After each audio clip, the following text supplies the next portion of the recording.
Sandy and I came from Vietnam, and we both came on the boat and barely survived. Boat people. Elise and I both moved here this summer and fall from Washington, D.C. I'm from Venezuela, small town in the west of Venezuela. I came here to the U.S. in 1999. Catherine Grace O'Connor, Griffin Elementary. I am in 2nd grade. I have been to church ever since I was a child. My mother insisted that I go to a Baptist church. I did not enjoy it. A couple of years ago, I started going to a church near where I lived. Actually, my boss always told me, you need to go to second, you need to go to second. And like most people, I was a little intimidated by the size of the church, so I kind of was hesitant to join. Since college, I've kind of stopped going to church, and it's, kind of drifted away. I was raised Buddhist. We always went to we always go to the temple. We were on and off again, weekend warriors as we were, growing a family. But I always did just sort of what was expected. I went to church on Sunday. I went to church on Sunday in college. I wanted to give myself a pat on the back for that, but it wasn't because I wanted to. It was because that's what I was supposed to do. Tennis was my passion, and I was ranked number 2 in state, and I had just got to the higher level and fractured my hips. When I found out I was injured, I was kind of shocked, and I didn't believe what they were saying, and I didn't feel like that was right for me. I was made to play tennis. My parents were semi-religious, if you will, and so we did real good going to church twice a year. And that was my picture of church. How can I go and spend as little time as possible at church? We're married, we have kids, but yet I didn't feel very fulfilled, and I felt really empty inside. I just didn't, something is missing. My life was a routine life. And I was very, I often would be frustrated. It's like I wanted to be something. But then when I reached what I wanted to be or do, I wasn't happy. I wasn't getting it at the church that I was going to previously. That's why I drifted off. Our son Miller was born on May 5th, 2008. He was life flighted downtown to Memorial Hermann. They came to the conclusion that he had congenital heart defect, tetralogy of Fallot, which basically had 4 abnormalities of his heart. Our question was, is he going to live? I felt that I had everything. But I wasn't. Retraction and bypass and a blood transfusion, ventilator, intubated, just all these words. So 7 hours of surgery. After that, it was 3 days in the ICU. I remember one day coming back from the office and laying down on the couch. Oh Lord, I was so empty. Have you reached a point of emptiness in your heart? I was asking God questions with boldness, Why was I alive? Church did me no good at that point.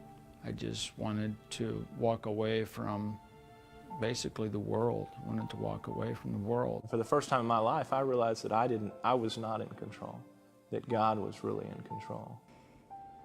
And I was seeking and seeking and seeking and asking questions. I wanted truth. I just wanted truth, plain truth.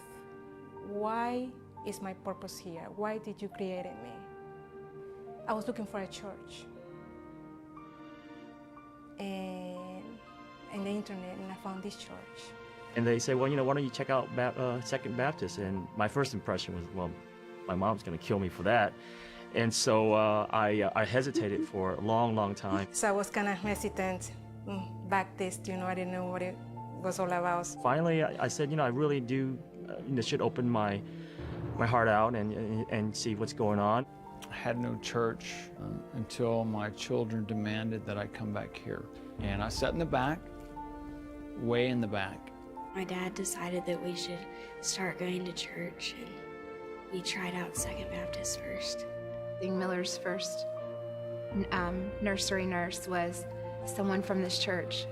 She was the first person that got Miller after he was born. We recovered that whole hospital. Actually, the people in our situation were actually all from Second. It's really pretty amazing when you look at how many people from this church were even involved in his surgery, whether we knew it or not.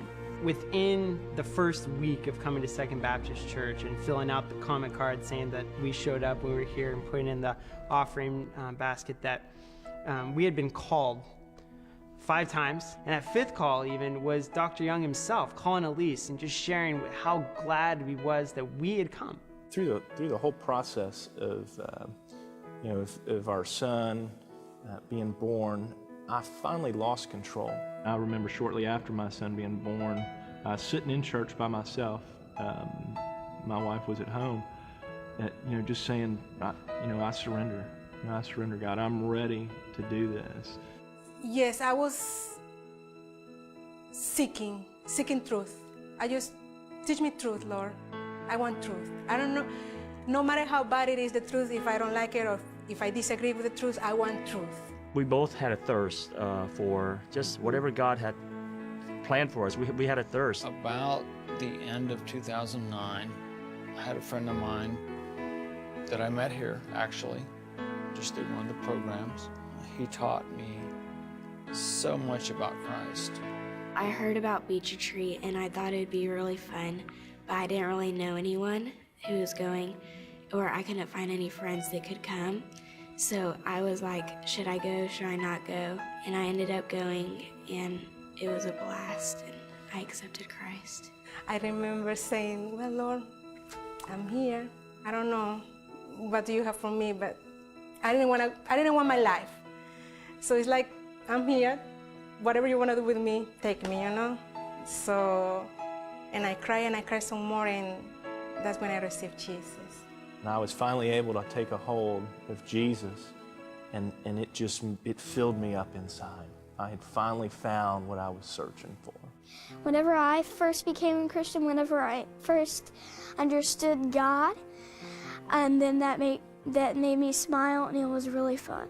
Pastor Young described the cross, and he says our life is kind of like the horizontal going across, and Jesus Christ is kind of like the vertical bar running down. He intersects your life. That message really hit home, because I think of my first 40 years is the way I want to live. I guess I'm been doing whatever I want, whatever my flesh wants, and now I see Jesus Christ coming down and intersecting my life right in the middle. I really like being baptized, and whenever I came up for that water, I was like, oh, I gave my life to Jesus.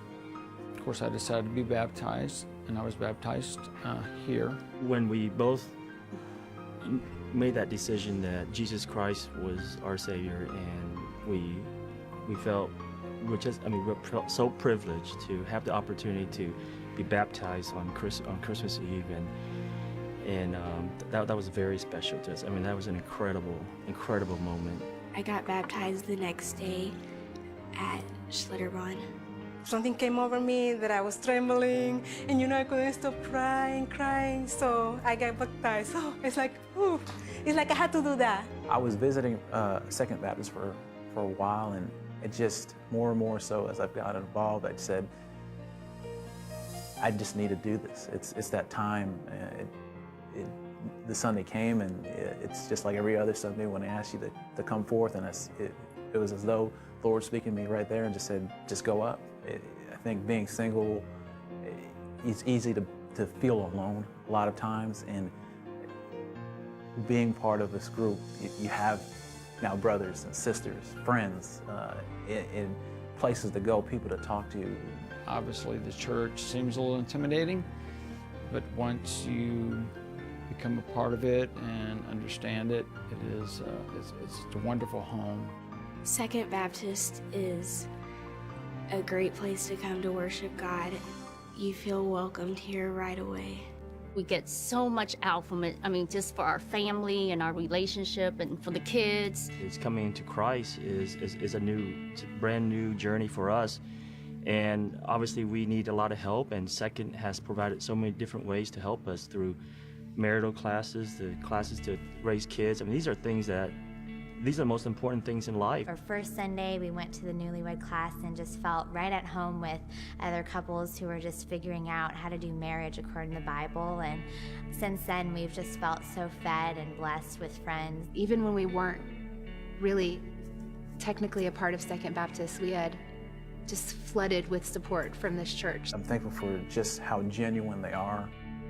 Second is to everybody that walks through the door. They make a valiant effort to touch as many people as they can. Team Kid is just a great program. It's just an awesome program. I believe someone said it may be the best kids program And he is. in the country. And if it's not first, I mean, it's the top 3 somewhere. But it is so phenomenal because, I mean, to see our kids be exposed to such people who just have such great passion. My kids love it.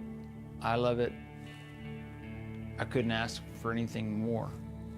Because I know growing up in church that when I was a kid, I did not want to go to church, and I did not like going to church, and I remember the bad experiences, but to see them have such a different attitude toward church is such a big blessing. They can't wait to get up Sunday morning and get ready, go through their class, and they have so much fun. When we pick them up, they don't even want to leave their classes. After Beach Retreat, my family and I started coming to church, and now my family's going to join. I'm truly now part of this family. The fellowship of excitement, that's what it is. Yes, you know, I always look forward to every Sunday, to every Wednesday. I totally believe that Second Baptist Church is the link that connected me to Christ, no doubt. Of course, I was so excited with the new life. Oh my Lord, it felt so different. Oh yes, it's like I was alive. Jesus Christ to me is the one, the only. He is my only hope. God has always been faithful in showing me that His way is the best. A leader, a father, somebody that protects me, has my back. Jesus Christ is my Savior, and He is the source of my joy, my passion for life. I'm very proud to say and advertise that that is who I am and what I am. He gives us everything we need, and that's just pure love and joy. To me, that's Jesus Christ. I am part of Jesus' family, and I really like that, and I just really like that. We have direction, we're grounded, we have a faith, a center of our family that we can pass that legacy on to our kids. I can hug my kids and know that we are all going in the right direction. My worries, my thoughts, my darkness of thoughts are gone. And He has filled me, I can feel it, you know, I'm not the same, definitely. I feel like something good came out of me fracturing my hips because I've gotten to know Christ a whole lot better, and something good came out of something bad. My life is different now because I feel like I'm a whole different person, and I have a whole different, it's just a whole different me now. They put him in a regular room and he started rolling over the day after they got him out of ICU. It took Miller's physical broken heart to really reveal that it was our spiritual hearts that were broken. Once we accepted Jesus Christ, it healed our hearts.